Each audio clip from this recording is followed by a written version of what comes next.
Hello बच्चों, let's see this question. तो इस क्वेश्चन में अपन को एक असर्शन और एक रीजन दिया हुआ है। तो असर्शन तो है कि आइंस्टाइन ने जब अपन को दिखाया कि E equals to MC square होता है, तो उसके बाद अपन जो लॉज ऑफ कंजर्वेशन होते हैं मास और एनर्जी के, वो नहीं बोल सकते।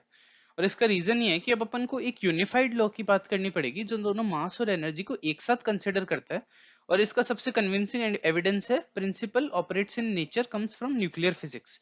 क्योंकि जो नेचर में जो प्रिंसिपल्स चल रहे होते हैं वो न्यूक्लियर फिजिक्स से आते हैं, जैसे सन है वो सब न्यूक्लियर फिजिक्स है। तो इसका जो की कॉन्सेप्ट यूज होगा इस ये क्वेश्चन करने में जो की कॉन्सेप्ट यूज होगा वो हो जाएगा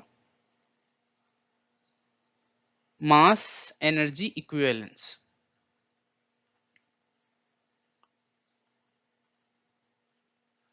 तो मास एनर्जी इक्विवेलेंस जो आइंस्टाइन ने अपन को दिया था उससे अपन क्या बोल सकते हैं कि इज टू MC स्क्वायर होता है। अब ये फॉर्मूला क्या स्पेसिफाई करता है कि मास को अपन एनर्जी में कन्वर्ट कर सकते हैं और एनर्जी को अपन मास में कन्वर्ट कर सकते हैं। पहला कैसे था कि मास को अपन नीदर क्रिएट कर सकते हैं नहीं डिस्ट्रॉय कर सकते हैं, सिमिलर फॉर एनर्जी। इसको भी नहीं क्रिएट कर सकते, डिस्ट्रॉय भी नहीं कर सकते। लेकिन अब अपन मास को एनर्जी में कन्वर्ट कर सकते हैं और एनर्जी को मास में कन्वर्ट कर सकते हैं।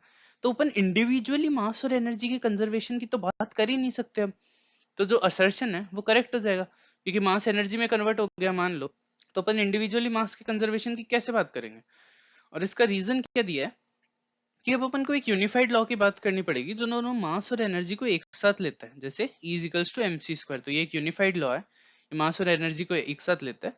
और ऐसा अपन इसलिए बोल रहे हैं क्योंकि जो नेचर है वो भी न्यूक्लियर फिजिक्स पे काम करता है। जैसे अपने पास सन है, सन के अंदर क्या होता है, फ्यूजन रिएक्शन होती है। तो ये भी न्यूक्लियर फिजिक्स पे काम करता है। तो इसलिए रीजन करेक्ट, एक्सप्लेनेशन भी असर्शन का। तो अपना करेक्ट आंसर हो जाएगा ए, मतलब 1। So the final answer is 1. Hope you understand it well. Best of luck.